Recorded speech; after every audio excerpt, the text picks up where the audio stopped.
मला 100% खात्री आहे की तुमचा मुलगा तुम्हाला नक्की सांभाळेल. पण जर तुमच्या मुलावरचे आर्थिक ओझे तुम्हाला कमी करायचे असतील तर या व्हिडिओला शेवटपर्यंत बघा. तुम्ही नक्कीच आनंदी व्हाल.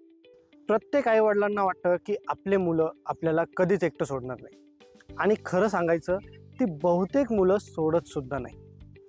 पण मला एका प्रश्नाचं उत्तर द्या. तुम्हाला तुमच्या मुलांकडून प्रेम हवं आहे की आर्थिक सपोर्ट? कारण की वृद्धाश्रमात सुद्धा जे आईवडील आहे ना, त्यांना पण मुलं आर्थिक सपोर्ट करतातच. तर तुम्हाला नेमकं काय हवं आहे? विचार करा ना. मुलांना जर आपल्याबद्दल पैशांचं टेन्शन नसेल तर ते आर्थिकदृष्ट्या किती जास्ती स्वातंत्र्य फील करतील. त्यांना इन्व्हेस्टमेंट करायचे ऑप्शन्स वाढून जातील किंवा त्यांना खर्च करायचे ऑप्शन्स वाढून जातील. कारण की त्यांना माहिती असेल की आई वडील स्वतःची जबाबदारी उचलू शकतायत.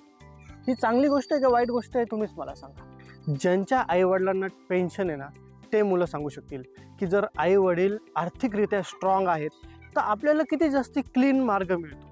जर आपल्याला श्रीमंत होण्याचा किती जास्ती सोपा मार्ग मिळायला लागतो, कारण की आपल्यावर आर्थिकदृष्ट्या कमी ओझं असतं.